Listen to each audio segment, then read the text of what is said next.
today we're going to focus on how to clean our oven in 6 easy steps.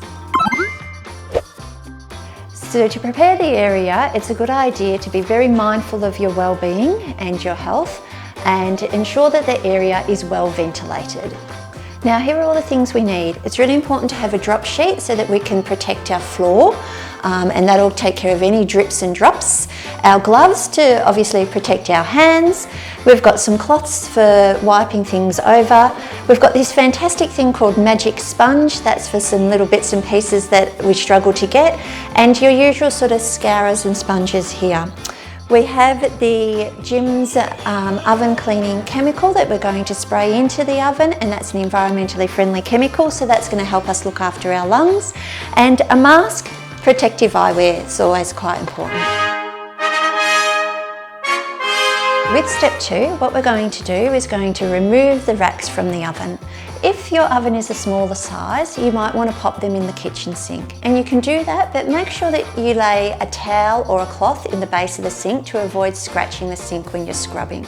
The other alternative is that you can pop them in the laundry sink, but my preferred option, because this oven's quite large, is to grab a large tub, pop that outside somewhere, and you're going to fill that tub up with a bit of water, mix some chemical in there, and just pop your oven trays in there to soak for about half an hour.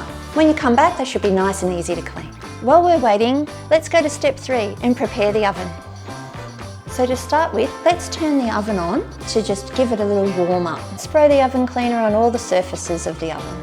And now it's about the dwell time. We're going to leave that for about half an hour while the chemical can work some magic, and while it's doing that, we're going to go and clean the shelves. So step 4, we're just going to clean the racks now.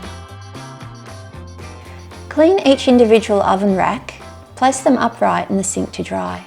So step 5 is removing the grime from the surface of the oven. Once the chemicals have done their job, use a scour to remove any baked on pieces of food or spills and wipe the chemical away.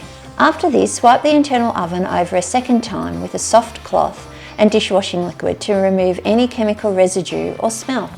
Use separate or a new cloth to wipe the external oven. Close the oven door and polish it using a glass cloth and glass cleaner.